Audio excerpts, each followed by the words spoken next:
Good evening, everyone, and a very warm welcome to the UTI Fixed Income Market Outlook call.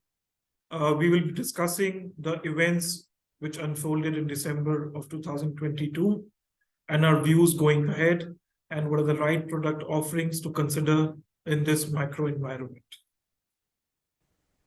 Broadly, if we were to summarize that what's really driven Indian fixed income market, apart from the surprise geopolitical shocks and consequent supply side inflationary pressures in the second quarter of the calendar year 2022,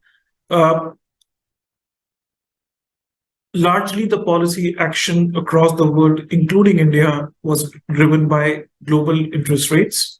And as we expect global inflation to moderate in 2023 as the base effects of this year's inflation plays out, the commodity price shocks start to normalize, the supply chains start to normalize, and as unemployment rates start to go up, we should see inflation going down in 2023. And as central banks pause in their policy hiking cycle, probably we will see a weaker dollar and lower bond yields, which should keep EM yields supported. That's the global backdrop. So that's the first level effect which will really drive fixed income market. But the second level, the local factors or the idiosyncratic factors for every market is ultimately the growth inflation dynamics. So if you look at the growth, how India is shaping up so far, the economic activity, if you look at high frequency indicators such as GST collections, power consumption, fuel consumption, real estate activity, etc., that's showing very high resilience. Broadly, it's as the economy is opening up, the contact intensive sectors are doing well, the trade and economic activity is doing well, and that's leading to reasonable economic growth. And if you look at the inflation aspect, the core inflation is still quite sticky. The disinflation that we might see this year, which is from 6% plus to 5% and thereabouts, which is the RBI forecast, it's largely on the base effect and no further major supply side or demand side shocks. We need to remember that RBI's inflation target is 4%. And given that our inflation has been 6% in 20 out of last 33 readings, it is possible that RBI will not be able to aggressively give monetary policy support in case advanced economy central banks start to do in the second half of this calendar year. But nevertheless, we expect that global inflation as of now has peaked and central bank policy normalization should moderate from here on. If we look at the global trends in the last one month, the US Federal Reserve hiked its Fed fund rate by 50 basis to 4.25 to 4.5 in December. It also revised its growth projections from 1.2% for calendar year 2023 to 0.5%, and it hiked its inflation projection, that is PCE projections, from 2.8 to 3.1% on an average for CY23. If we look at the month-on-month change in inflation readings in the month of November 22, as we can see, most of the economies experienced a drop in inflation, which is a welcome change. In terms of policy action, ECB as well hiked its policy rate by 50 basis points, and it stated that it intends to hike rates further. It also announced that it would reduce its asset purchase program by 15 billion euro a month on an average until the end of Q2 CY23. If we look at the 10-year sovereign yield movement in key economies, one of the major policy decisions which happened in the month of December was the tweak in BOJ yield curve control policy.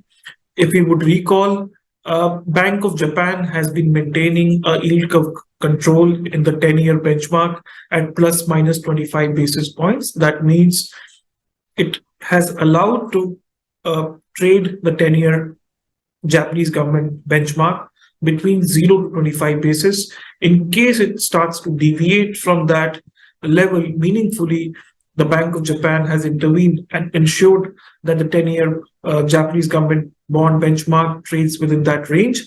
If we in December, the BOJ changed that policy to plus minus 50 basis points, which was a very hawkish surprise, given that most of the analysts were not really expecting any change in the BOJ stance going ahead as well. Although there were inflationary concerns, what it meant was there was a sudden, as yen has been a low yielding currency for a while now, it's a very popular instrument for yen carry trade, which got unwinded, and hence it led to increase in bond yields in many economies.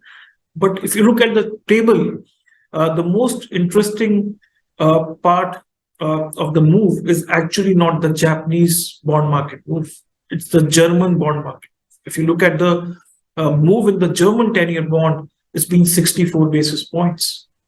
It's the ECB hawkishness, like I said in my previous slide, the ECB saying that it intends to hike rates further despite slowdown concerns in the Eurozone because of the Russia-Ukraine war, which led analysts to believe that ECB is quite serious and its top priority remains taming inflation, even at the cost of growth, which led to the substantial increase in German bond yields. If you look at the commodity and the food index, as we can see, both the Bloomberg Commodity Index and the UN Food Index on a YOY basis are at their lows from their peak, which they made post the Russia-Ukraine war. If you look at the Bloomberg Commodity Index, it's almost flat where it was at the beginning of the year. If you look at the food index as well, that's also gone down substantially. What that means is the supply side shocks that we saw are starting to self-correct. One of the reasons is better demand.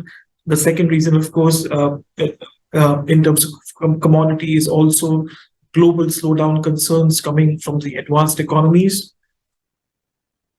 If we look at the currency performance of other regions compared to the dollar, as we can see, the dollar index has also peaked out for now, as investors are believing that the Federal Reserve is edging closer to slowing the pace of its rate hikes as it comes closer to the terminal policy rate.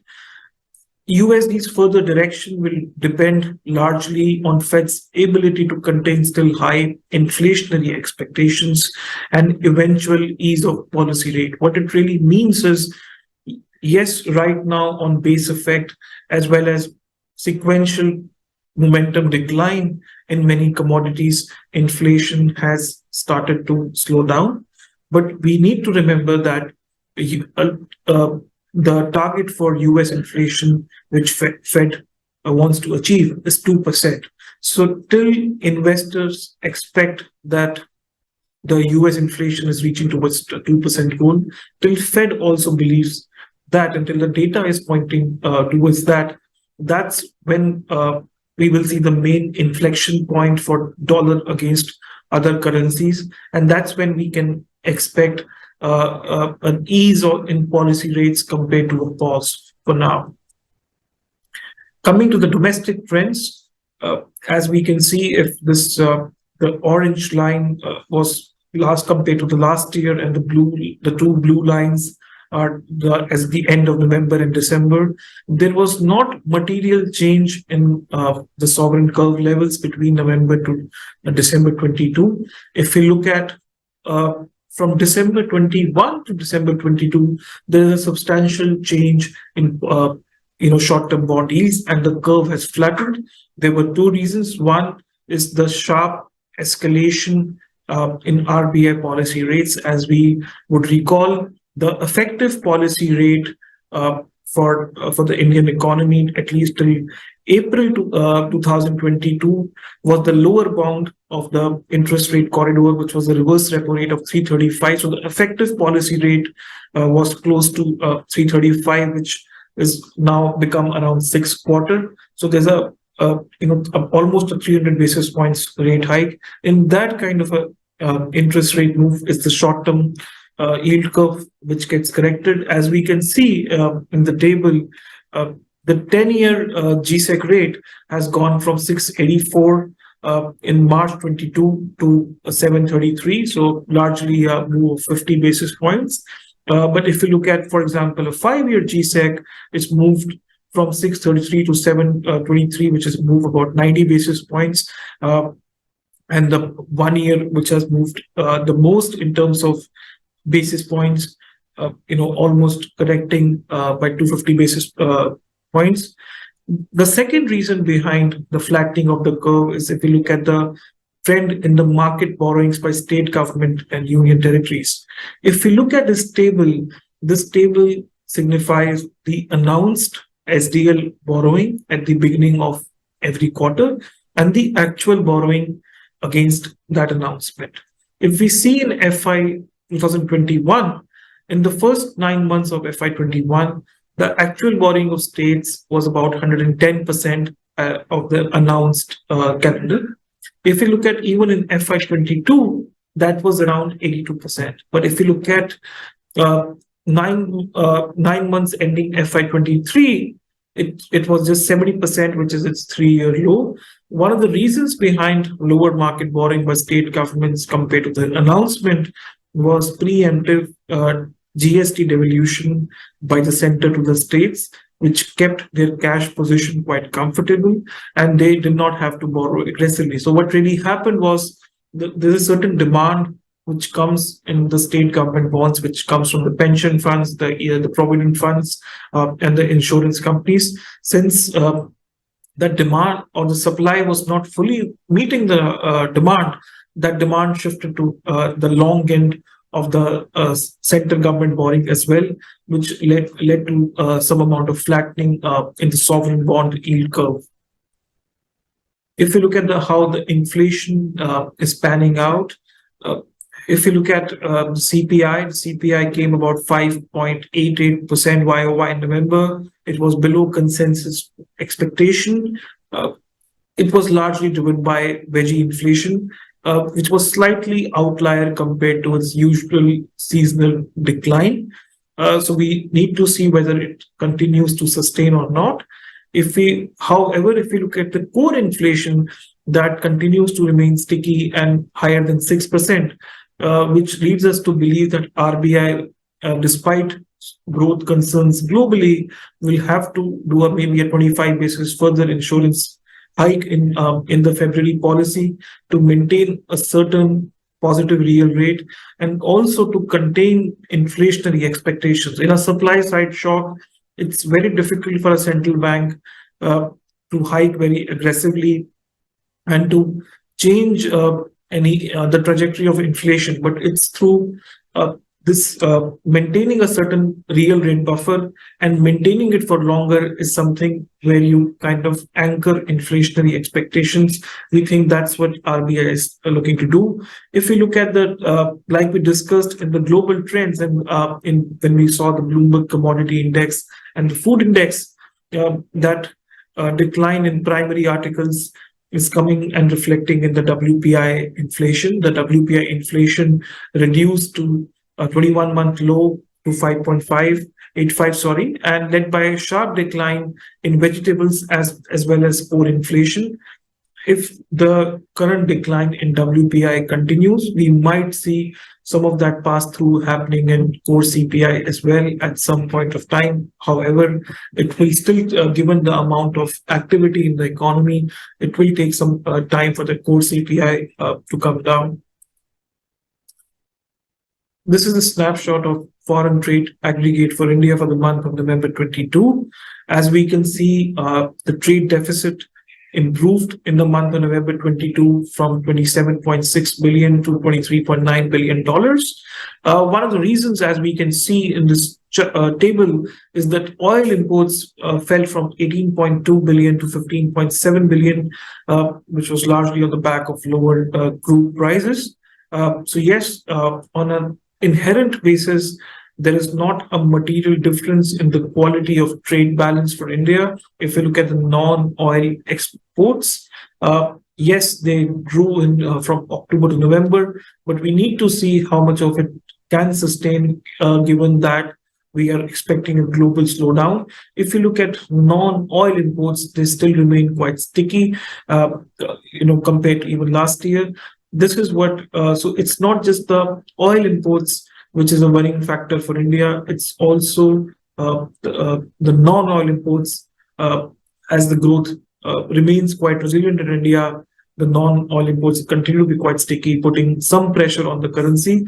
We might not see that kind of a BOP deficit or a current account deficit that we are expecting in the financial year 2023, as commodity prices have stabilized and the dollar is expected to remain slightly on the weaker side. But nonetheless, RBI will be looking to recoup its FX reserves, even if we continue to see more foreign flows. If we look at the system liquidity, which is the headline interbank liquidity, that turned from an 8 lakh crore surplus in April 22, it turned to a 10,000 crores deficit on December 22. We expect the headline liquidity to go into deficit by the second quarter of the calendar year 2023. As we see seasonal currency withdrawal, we see advanced tax outflows, and usually the government spending is muted in the first 2 quarters of the new fiscal year. So that's what we lead us to believe that probably liquidity surplus will probably turn to will remain slightly on the moderate side and probably turn to deficit somewhere between June to September 2023. Mind you, this is headline liquidity. The government is still maintaining a cash balance of 2 lakh crore plus, but because it's outside the banking system, it's not really accessible to the banking system. If we look at the credit deposit growth, it continued its run, and the gap between credit and deposit growth remained quite high, where the credit growth grew by 17.4% and the deposit by 9.36%. We think this gap will meaningfully narrow in the next financial year. 2-3 reasons. The one reason is as deposit rates start to go up, as we know, there are many banks which are offering deposits at north of 7.5% compared to 5.5% last year. So that could lead. So now they're offering some amount of real rate, and that could lead to some more deposit growth. The couple of reasons why credit growth has been quite high this year is usually also a function of nominal GDP growth. So like we have been seeing that both the CPI and WPI inflation has been quite high, which, if you remember, even in the budget for this year, the government of India had assumed a nominal GDP of 11%. But if you look at the last provisional estimates, they are expecting a nominal GDP of 15%, largely because of higher inflation. So because of higher nominal GDP growth, credit growth has tended to be on the higher side. And as the dollar funding has become tighter because of rise in US bond yields as well as dollar index, a lot of foreign borrowing has been now getting replaced at the bank level. So these two factors we think might not hold true this financial year. One, as the dollar funding stabilizes, many of the corporates could go back to the offshore bond market. The second reason, like I said, the nominal GDP growth for this year could be slightly on the lower side. It could be, 10-11%. So the credit growth could also come back sharply lower this year. The second, one of the key themes that we keep on hearing is the capex cycle is picking up, and that's why we are slightly not very constructive on headline growth. Like I was talking about, we are expecting nominal GDP growth to fall quite materially in the next fiscal year, and this is the breakup of listed corporates capex, center capex, and state capex since FY 2010. If we look at the state capex, right? If you look at from FY 2016, the capex has been somewhere between 3.3 lakh crores to 4 lakh crores. Although in FY22 it was quite healthy, we need to still see whether in FY23 states are able to maintain this kind of run rate. But one of the biggest drivers of growth, which the analyst community or many market commentators are looking for, is the pickup in private sector capex. If you look at the private sector capex, it has been somewhere between 5.5 to 6.3, 6.4 lakh crores. We need to see whether, and even if it achieves the 7.3 lakh crores over FY22, in terms of percentage, it's just 9.5% compared to center, where we are seeing a meaningful more than 25% pickup in capex. So center continues to do the heavy lifting, but if we remove the center capex, the actual capex on the ground is not very strong as some of the headline numbers are suggesting if we kind of drill down. So from a growth perspective, and like I said, once this whole global theme wears off, ultimately it's the local growth inflation dynamics which have to play out. So one, you are seeing a slowing growth in the economy as the base effect of the pent up demand of COVID plays out.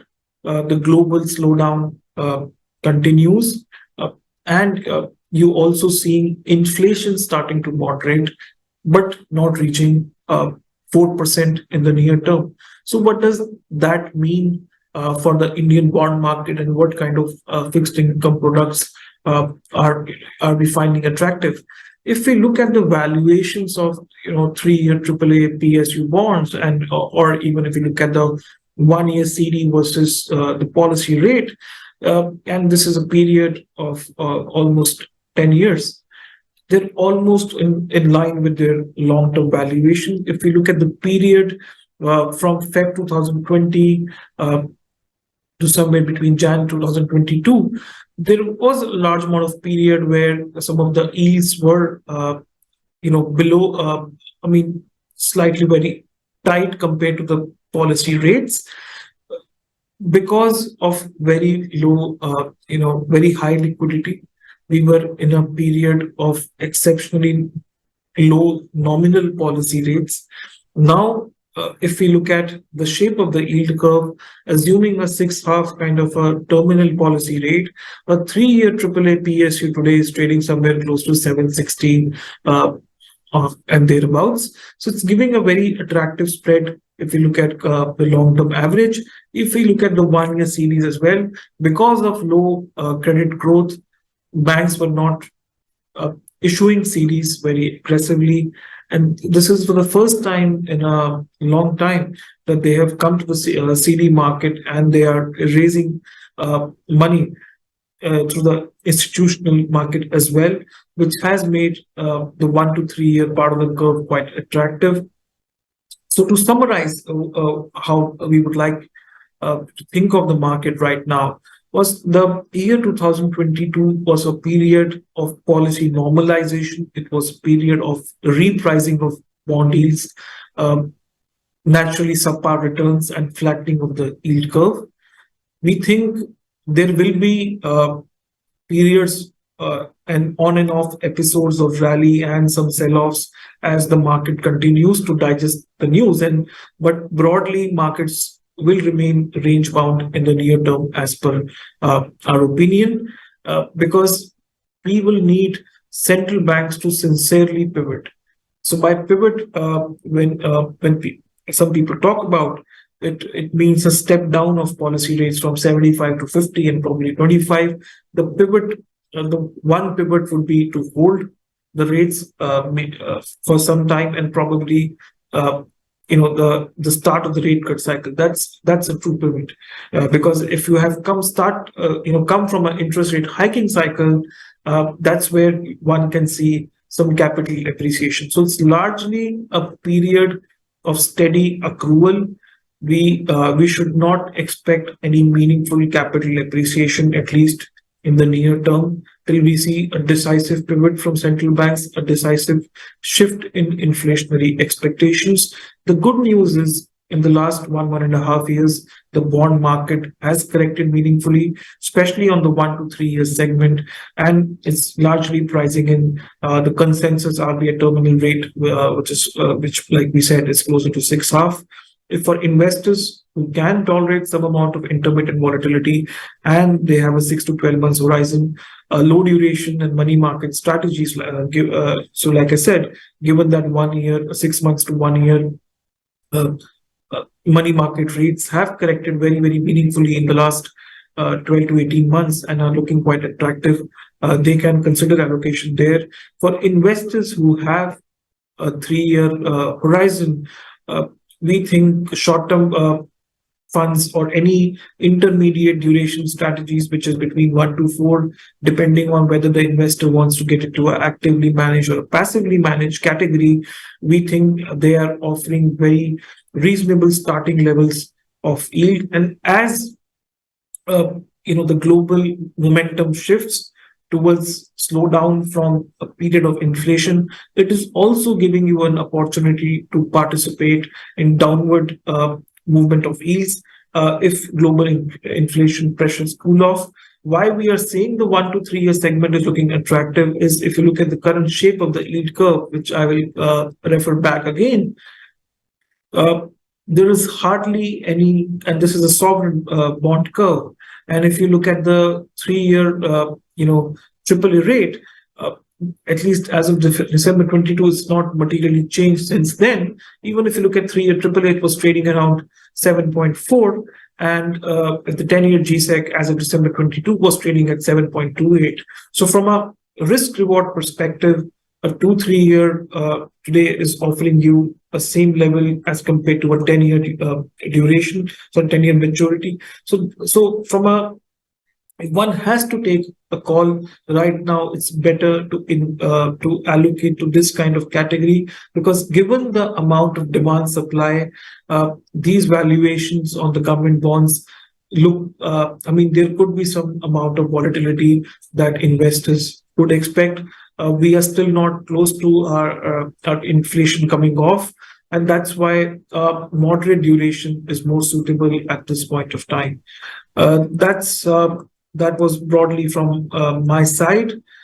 Happy to take up any questions. Thank you, Anurag, for this comprehensive and eloquent explanation and sharing your market insights.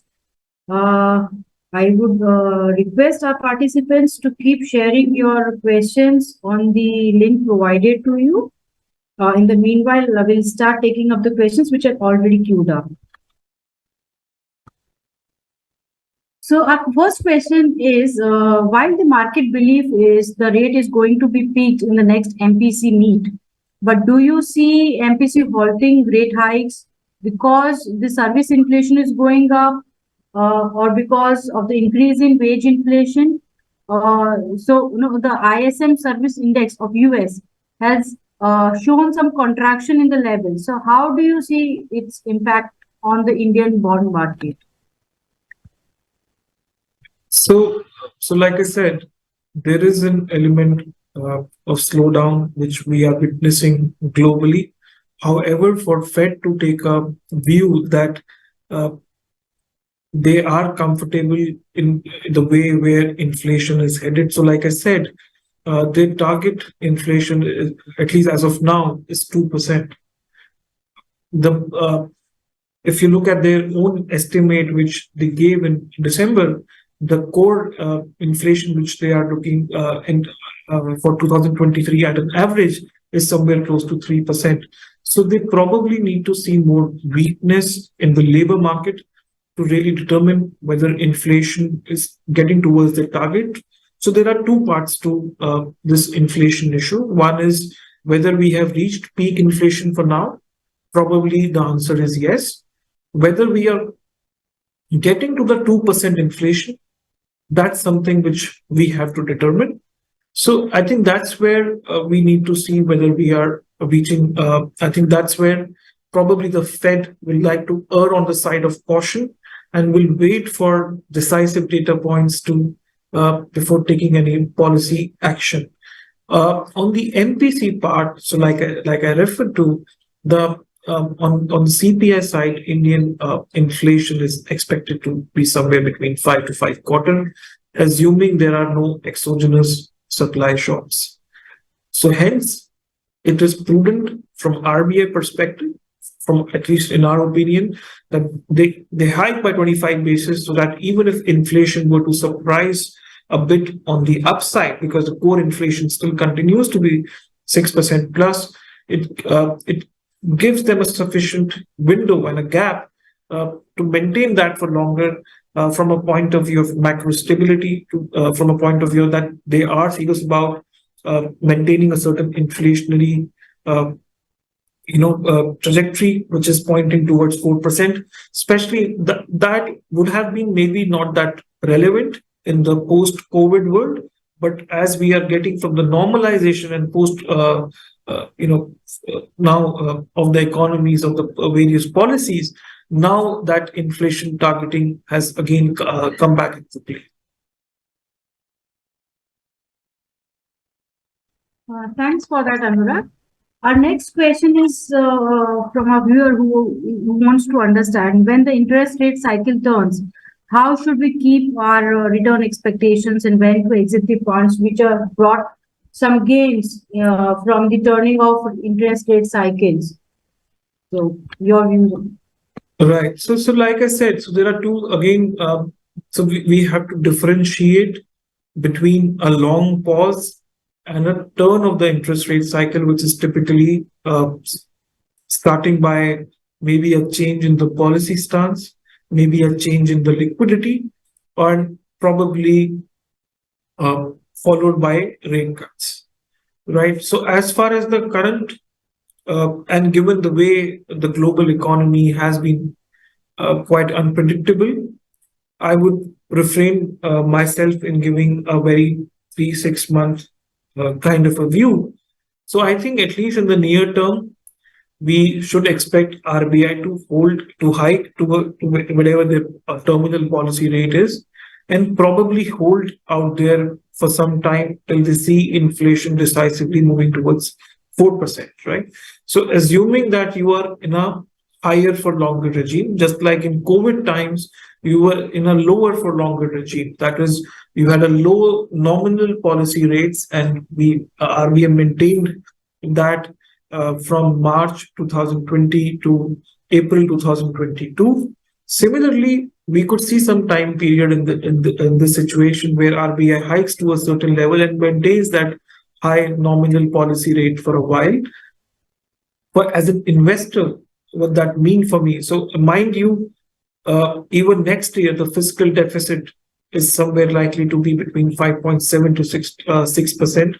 That again means a gross borrowing number somewhere between 15.5 lakh crores to 17 lakh crores.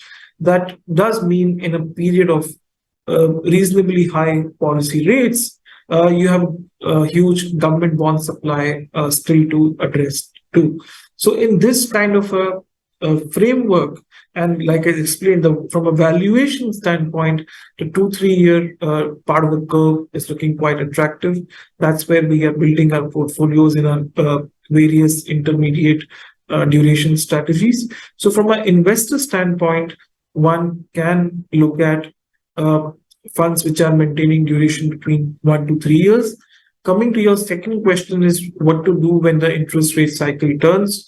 Well, you will have to look at the alternatives, that what is the alternate you are getting if you were to redeem from that fund that time.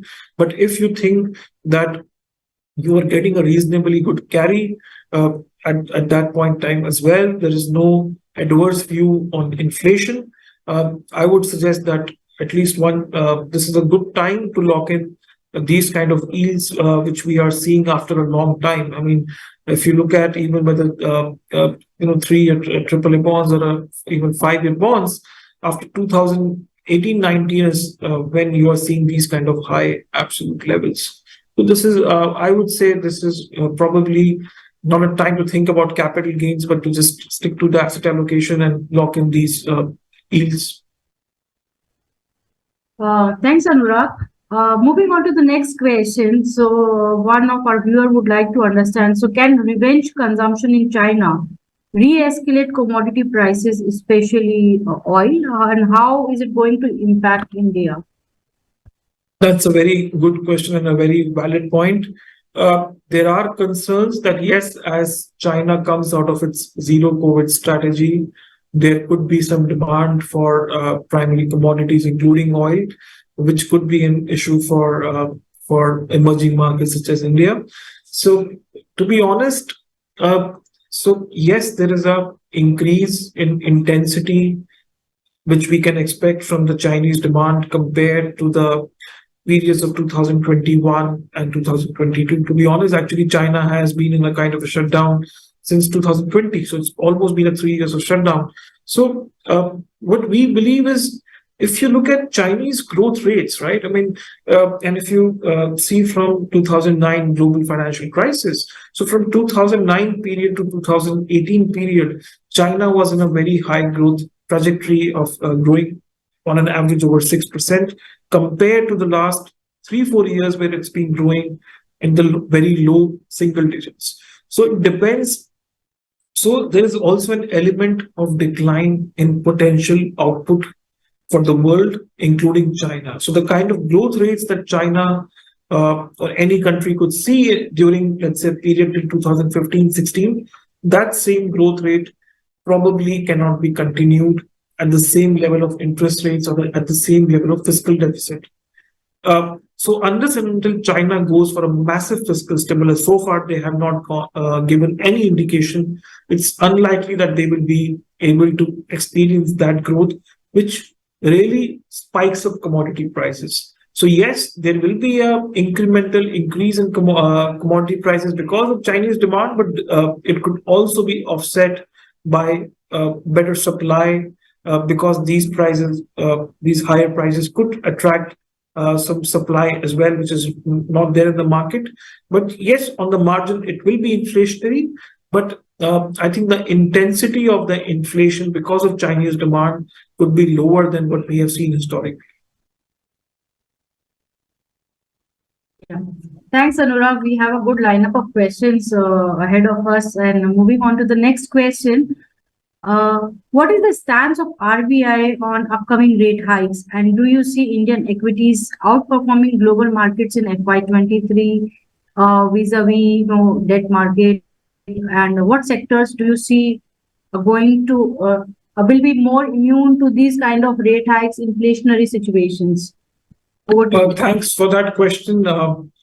Unfortunately, my domain knowledge is limited to fixed income for now, so I can give views on fixed income for now. And so, like I said, if you look at the starting point of yields for most of the fixed income funds in the short to intermediate duration categories, it's somewhere between 7.25 to 770, and depending on the duration that you would tend to pick.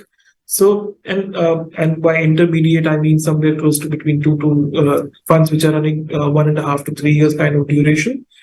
So I think that one has to see, okay, this is the level of yields that I'm getting. I mean, broadly, we are at the end of the rate hike cycle. So that one has to do the opportunity cost analysis. Okay, can I expect putting their risk premium, risk appetite, investment horizon.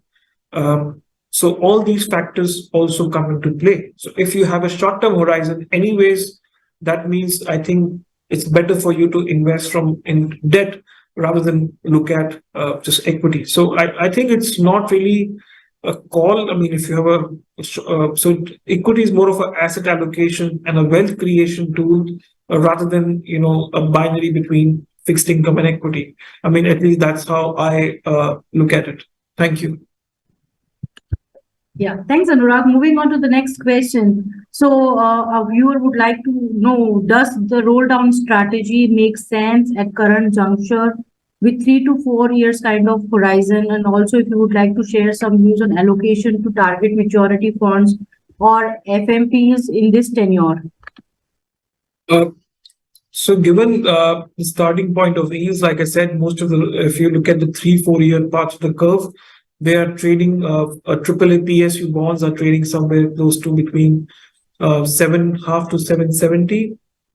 If we look at the STL bonds, they are trading between 730 to 740, and government bonds of 3 to 5 years are trading between 7% to 7.15. So from a valuation perspective, roll down strategy. So ultimately, target maturity is also a roll down strategy. So one can divide between target maturity index funds and roll down funds of similar duration, because target maturity index funds, given that debt markets are slightly illiquid in India, there is an element of impact cost in case of large inflows, outflows in index funds, which are probably higher than what you would see in comparable other asset classes. So one can allocate between different roll down strategies, but I agree that these are good entry points, given the amount of meaningful correction that we have seen in the last 12 to 18 months, for investors to lock in their 3 to 4 year time horizon. Thank you for that, Anurag. So the next question is also related to little on the duration in the portfolios, wherein investors want to understand, should they start looking into increasing duration into their portfolio, and how are the UTI funds positioned in terms of adding duration to the portfolio? Thanks for the question. So we were slightly cautious till September, October of last calendar year. Since then, because we still wanted events in Russia, Ukraine, and their consequent impact on commodities to play out, we wanted to see how the price cap would work. We wanted to see whether inflation is decisively coming down, because as the last year has taught us, it's best not to have any preconceived notions, and really the actual data guide the decision making given the volatile environment that we were living in. So in the last 2-3 months, we have turned quite constructive on duration. If we look at in the last 2-3 months, we have increased duration in many of our actively managed funds. We will be looking to add duration in the next, we are still adding duration, and we will, at different points of time, at different opportunities, we will continue to maintain slightly overweight on duration for the foreseeable future. Of course, these are actively managed funds and can change as per fund manager's view. But broadly, as things stand for now, we are quite constructive in UTI. We think in terms of positioning. So like I said, even next year, we have a large government bond supply somewhere between 15.5 to 17 lakh crores kind of gross borrowing number. Maybe 15, but at least as of now, it's difficult to envisage a number lower than 15 lakh crores. What that means is the short to intermediate end of duration, which is the 1 to 5 year. That is something which we think makes sense from a valuation perspective. That is something which makes sense from a risk reward perspective. That is something where we are positioning our funds. Yeah. Thanks, Anurag. So the next question is on the FPI's outflows in the bond market. So the question is, the foreign investors have sold historical high numbers in Indian bond markets in December. So looking at the peak rates in more developed markets, what makes India a viable option for them in the couple of quarters coming ahead? That's a good question. So to be honest, there were not too many foreign investors to start with. So yes, on a trend basis, the number looks high. But if you look at the last, since the taper tantrum, we lost majority of our FPI bond investors during the taper tantrum in 2013. Since then, it's not really come back with this full flow. It's very, very marginal. But yes, there was a selling. I think if you look at the FPI behavior towards India, it's more concentrated in equity than debt. Because if you look at the uh, you know SLR requirements of the banks as well as provident funds as pension funds, the transmission mechanism on the government bond market is not very efficient as foreign investors would demand it. If you look at the actual effective hike in policy rates this year, for example, they have gone from 335 to 6 quarter, right?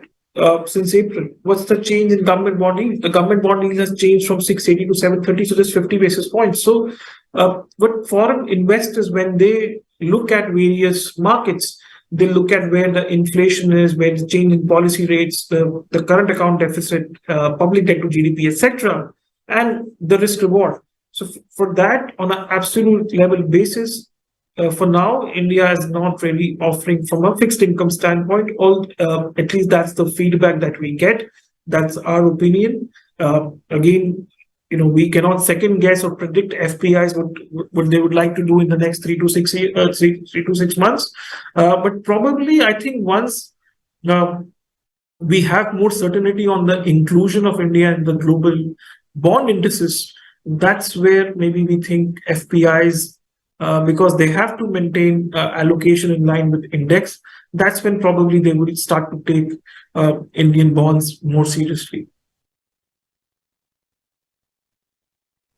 Thank you, Anurag. Moving on to the next question. In the past 2-3 months, the system liquidity has been sucked out because of tax outflows and higher credit demand. Do you see banks liquidating their bond holdings to cater to the demand and year-end liquidity? Will it create additional volatility in the market? Over to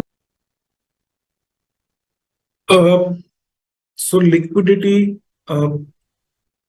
can largely be created either through FX inflows, right? If you look at the RBI balance sheet, or it can be created by RBI by, let's say, doing a OMO, or by giving a higher rent.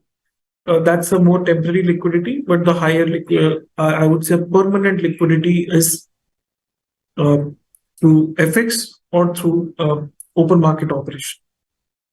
That's the only way that liquidity can be created.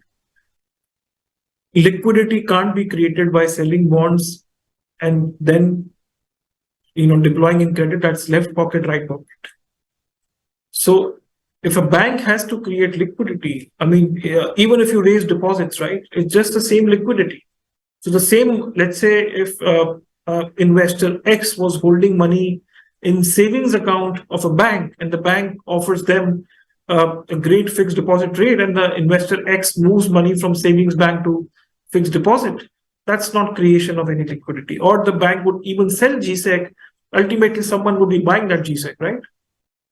So the liquidity situation does not change by selling or buying GSEC. So, because, I mean, if a bank A were to sell GSEC, who will it sell to?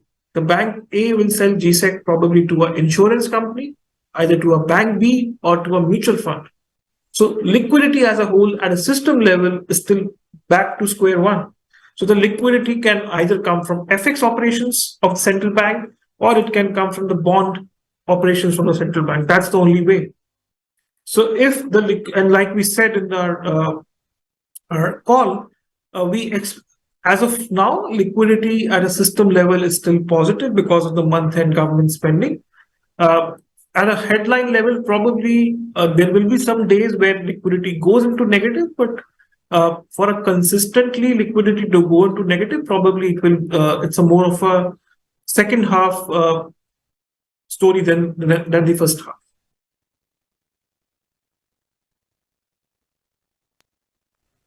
Yeah, Thanks. So the next question says, what are your views on the supply from government in the current year, seeing the fiscal deficit target, and what are the levers in the upcoming budget, considering it to be the last budget before election? Government bond supply, like I alluded before, the fiscal deficit is expected to be somewhere close to 5.7 to 6%, somewhere thereabout. It's anyone's guess. What we can do is build different scenarios under what kind of fiscal deficit we could see the gross borrowing. It doesn't change materially. So whether you assume a 5.7, 5.8, or 6, it doesn't change the borrowing number by more than 30,000-40,000 crores. So on a ballpark basis, we are expecting a gross borrowing number, which is the net borrowing plus the redemptions, which are expected in the next year, somewhere close to around 15.5 to 16 lakh crores. There are market estimates of about 17 lakh crores as well. So you can say a range of 15.5 to 17 lakh crores is somewhere people are expecting, because there is also an element of borrowing through T-bills. There is, given that RBI also has government bonds in excess of 1 lakh crores, there is also a possibility that government might do some switch with RBI. So because of these some eccentric factors, it's really difficult to pinpoint the borrowing through the maths. It's also because of these factors, one has to work in a range. But even if you assume the lower end of the range, which is, I would say, 15.5 lakh crores, is still a very, very meaningful number. To recall, the last year was about 14 lakh crores. But at a 6/4 to 6/2 kind of policy rate, this borrowing number looks at least difficult for now. There could be some demand supply gap somewhere close to 1.5 to 2 lakh crores, which will depend whether FPIs want to come in or whether RBI intervenes in the bond market. But like I said, that's more of a second half story than the first half. Regarding what government plans to do, given that it's the last budget before the election, I mean, it's really difficult for me to second guess the government. I mean, the government will do whatever it thinks it is in the best interest of the economy. So I will leave that job to the government and just focus on my reaction on the borrowing number and how the fiscal or whatever measures that they're taking are playing to my assumptions of growth and inflation, and leave it at that. Thank you. Okay, thanks, Anurag. So we'll take 2 or 3 questions max more now, looking at the paucity of the time. So next question says, in budget, if the deficit increases, then where will the yield go? Can there be a surprise in fiscal consolidation? So yes, the market is expecting fiscal consolidation. So last year fiscal deficit was 6.5. So market is expecting 5.7 to 6% fiscal deficit as percentage of GDP this fiscal year. So the positive surprise, at least as things stand for now, because mind you, we have a lot of fixed expenses in terms of interest, subsidies, pensions, etc. So any major consolidation in fiscal can either come at the cost of capex, or it can come at the in case the government decides to impose higher taxes. At least going by the public announcements of the government, they are not really looking to slash capex. And as far as tax, any changes in tax slabs or any tax hikes, I mean, I'm not privy to. So unless and until government decides to do that, it's unlikely that they will the fiscal deficit could be on a very meaningful positive surprise. When by positive surprise, I mean that it would be lower than 5.7, 5.8% of GDP. Thank you.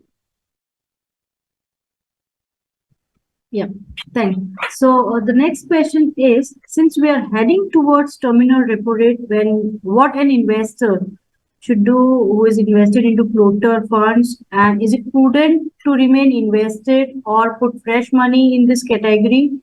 or should an investor make an exit and invest into fixed coupon bonds? Over to you. So I think one has to assess floating rate funds as per their positioning, as per their benchmark, as per their duration. So like we have discussed before in various forums at UTI that uh, while the coupon of the floating rate bonds or securities gets reset as per the benchmark, the mark to market component of those floating rate bonds is still dependent on the maturity of those bonds. So when you are looking at floating rate funds, one, you should look at the positioning of that fund, whether that fund is positioned as a short term fund, as a low duration fund, or as a roll down fund for that matter. So one has to assess the positioning of that fund. And how you can assess the positioning of the fund, you can look at the past track record of the duration which has the fund has been maintaining.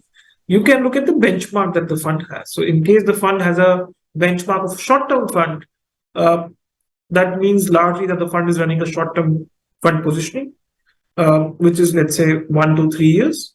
If the fund has a low duration index, that largely means that the fund should be running somewhere between 6 to 12 months. And of course, it changes from fund house to fund house. So we can only talk about our floating rate fund. So our floating rate fund is positioned as 100% long-term AAA at the time of investment, low duration fund positioning. So like I said, it's basically 6 to 12 months. So for investors who are conservative, for investors who are looking at a 6 to 12 months investment horizon, you can consider floating rate funds. The floating rate funds doesn't mean that one will benefit from rising interest rates at all points of time. It also depends on the duration of the fund. So, like we maintaining a low duration positioning uh, uh, for investors. So, like I said, for who are looking somewhere between 6 to 12 months, a low duration positioning for now is quite attractive if you can tolerate intermittent volatility. Thank you. Thanks, Anurag. We'll take one last question for this month's insight. What are your views on borrowings by banks and corporates in the short-term segment, considering the year-end closing in March? Will there be pressure on the short end of the curve due to higher credit growth in banks and relatively low deposit growth? Usually, if we look at historically, even in periods of exceptionally high liquidity, Jan to March is a busy credit season for banks and corporates. And hence, we see more issuance pressure from banks in terms of their issuance of their CDs, as well as there could be some last minute credit requirements from some corporates for their capex or some working capital requirements. Uh, and that's why we are recommending that if you are coming in a money market or a low duration or ultra short term fund, one has to come for at least a 6 month view because there could be some intermittent volatility. So while the rates have largely peaked, but because of these factors and these idiosyncratic factors, there could be some intermittent volatility from time to time, which largely we have seen historically in the past 8-10 years, tends to even out by end of March. And hence, whenever we recommend investors to look at these funds, it's best to look at them from a minimum 6 month investment horizon if one is coming between Jan to March and these fund categories. Thank you. Thank you so much, Anurag, for the lucid explanations of all the queries that we have taken up. I would request our participants and viewers to please share your feedback on the link provided and let us know what would you like to hear from us in the upcoming sessions. And if you have any queries, you can write it to us and we would be happy to answer your queries. And any last comments, Anurag, that you would like to share for them? Thanks a lot for your questions and thanks a lot for making the session very interactive. Hope you found our outlook and various data points that we presented quite useful. Look forward to such future interactions. and really wish you best of luck in your investing journey. Thank you.